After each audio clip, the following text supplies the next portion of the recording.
Hi guys, this is Halloween recommendations or Halloween reads number 2, and this time I'm going to talk about Dead Leaves by Kealan Patrick Burke. This is his collection of Halloween and autumn themed stories. I read this for the Books in the Freezer readathon, and I was this is the first book actually that I read for this. And it was a fast, easy read. It's a pretty short collection, and the stories within are they're all pretty dark. Some of them, their levels of horror are very different from one another, but each story has an element of horror in it. The only thing that's missing in all the stories is Halloween itself, but I think there's even one story that's not even technically fall, but you could easily put it in fall. The story, or the collection starts off with a story called Andromeda, and this story is one of the best in the collection, and you can tell why they chose, or why Kealan, I guess, chose to put it first. It's a post-apocalyptic story, or maybe actually it's not post-apocalyptic. It's more along the lines of the process of the apocalypse. And Hannah is a high school girl experiencing the apocalypse at Halloween. This is a very freaky story. This could easily fall into the weird fiction subgenre of at least of horror.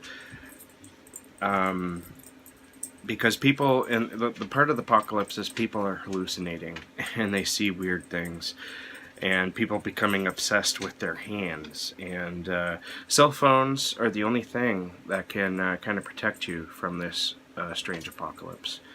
And that story sucked me in. Like, I gave it 5 stars. I love that story, and I want to read it again. Story number 2, Someone to Carve the Pumpkins, is about 2 young brothers trick-or-treating, and they see somebody on their porch, an old man, and the kid calls that, or the younger kid says that it's a ghost, and just to be, a bit of a dick, the older brother says, well, I'm going to go confront him, and then, or I'm going to confront him about being a ghost, and then, strange things occur.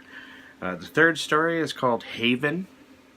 It's, the title right there is a bit of an homage to Stephen King's Tommyknockers. Very cool book. I'm listening to that right now, actually.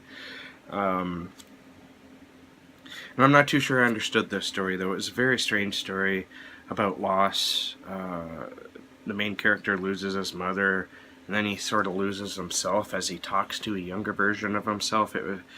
Honestly, it was a little above me. That's okay. I can't get them all, right? This fourth story was How the Night Receives Them.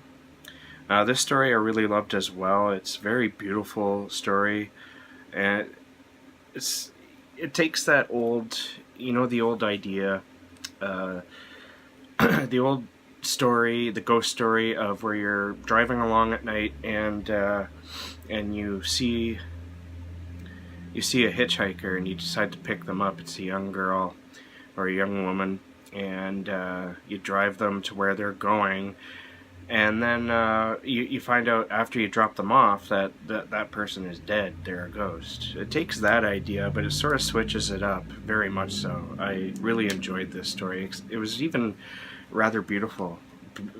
Keelan's writing is beautiful itself.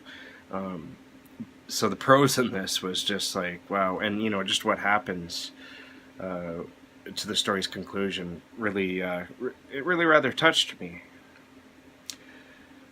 Story number 5 is Tonight the Moon is Ours, and this is basically teenagers, sneaking, or a teenager sneaks out of their grandmother's house to go hang with their friends one autumn night, and it turns out that his friends are something that they don't appear to be at first. And there's something about the story that I didn't like.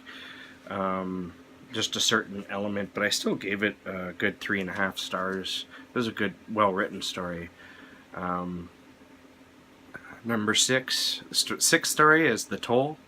It's a buried alive a la Poe, Edgar Allan Poe, and I really loved this one. This one was a lot of fun because I love Edgar Allan Poe. If you've read Edgar Allan Poe, then you know that he's written a lot of being buried alive stories. This story was also a little bit of a cross into Scrooge territory because of the main character who's buried alive. It's all from his point of view. If you read the story, you'll know what I mean. There is a little bit of Scrooge in there, for sure, or A Christmas Carol.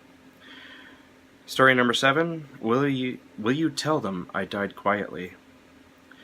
Now, this story was another strange one. You're left to your own devices to figure it out, and it's another story about loss and death, a funeral, a mourning husband, a family feud, Christianity, paganism, murder. It's a very interesting story. I gave it 4 stars. Story number 8, The Tradition.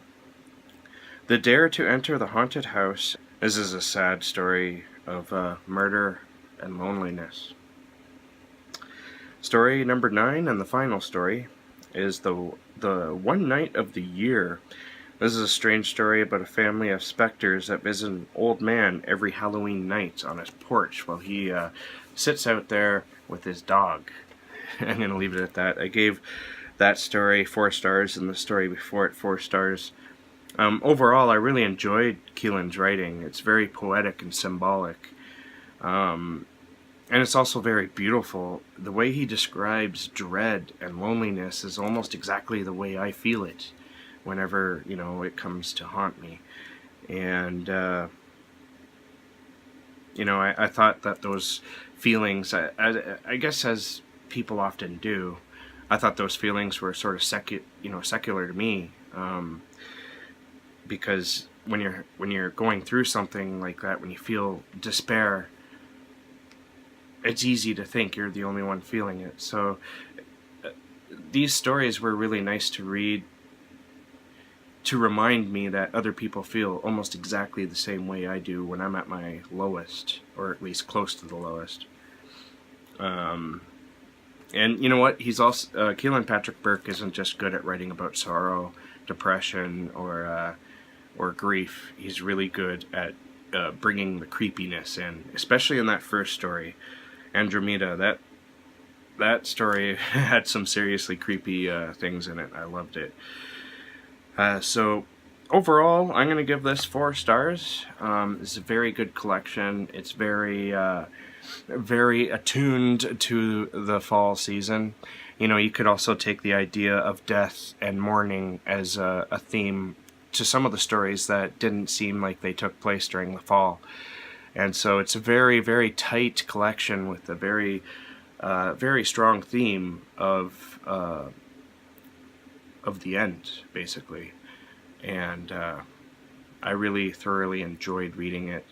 It makes me want to read more Kealan Patrick Burke. This is only my second thing of his that I've read. The other being The Turtle Boy, which was also really good. I'm really excited to have found Kealan because he's a phenomenal writer with very, very beautiful prose that leak. They don't just leak, it fucking hemorrhages meaning. So definitely check him out if you haven't. Alright, that's it for this one. Thanks for watching. Keep being creative, and we will see you next time.